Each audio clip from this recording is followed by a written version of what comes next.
आता आपल्या आवडत्या मालिकेचे संपूर्ण भाग मालिका प्रसारित झाल्यानंतर लगेचच पाहू शकता फक्त सन नेक्स्ट वर. भारतातील प्रेक्षकांसाठी मोफत सेवा.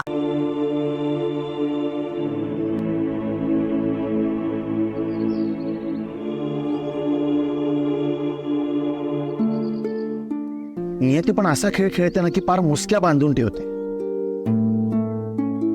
भावानी उभं केलेलं मिताली प्रकरण दुसरीकडून नलीपर्यंत पोचलं तर मीच नलीला सांगायला हवं, पण नलीशी बोलायची संधीच मिळत नाहीये. नलीच्या घरी जावं तर सरस्वती काकूंना आवडणार नाही, वादच होतील. नली ऑफिसला आली ना तर बरं होईल, पण नाही आली तर अतिविचार सुद्धा अविचाराकडेच नेतो वेद.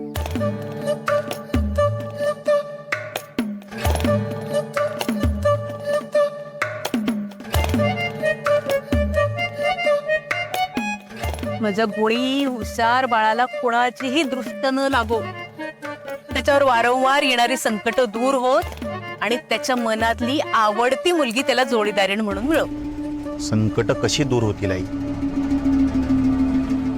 इथं जवळचीच माणसं हितशत्रू झाली आणि आवडणारी मुलगी म्हणजे नली ना? आता नलीचाच विचार करत होतास ना तू? आईला सगळं कळतं मुलांच्या मनात. हो ना, मग माझं लग्न ठरत असताना का गप्प होतीस? सगळं माहिती आहे ना तुला. आई, तुझ्या गप्प राहिल्याने 4 आयुष्य बर्बाद होऊ शकतात. अरे पण मला कल्पनाच नव्हती आम्ही नायकांकडे का जातोय याची. म्हणजे तुझे बाबा काही स्पष्ट सांगतात का? शिवाय विचारायची सोय नाही.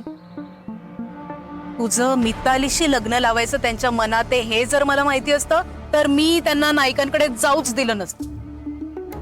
आता तिथे गेल्यावर मला कळलं, मग माझा नाईलाज झाला.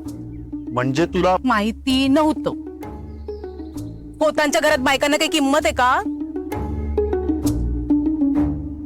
आई, पण पोटच्या मुलाला असं दुखावून काय सुख मिळतंय का बाबांना? होते ते सामान्य माणसांपेक्षा त्यांच्या सुखाच्या कल्पना फार वेगळ्या आहेत. माझी होणारी कोंडी दिसतेय ना तुला? हो बाळा, मला तुझी घुसमट तळमळ कळतीये. नली आवडते ना तुला? मग निर्मळ मनाने त्याच्याकडे प्रार्थना कर, तो सगळं ऐकतो. नशीब बदलण्याची ताकद माणसाकडे नाहीये, पण तो परमेश्वर कुणावरही अन्याय होऊ देत नाही. आई, तू नलीशी लग्न करायचंय ना तुला? होय, तुझी आई तुझ्या पाठीशी आहे.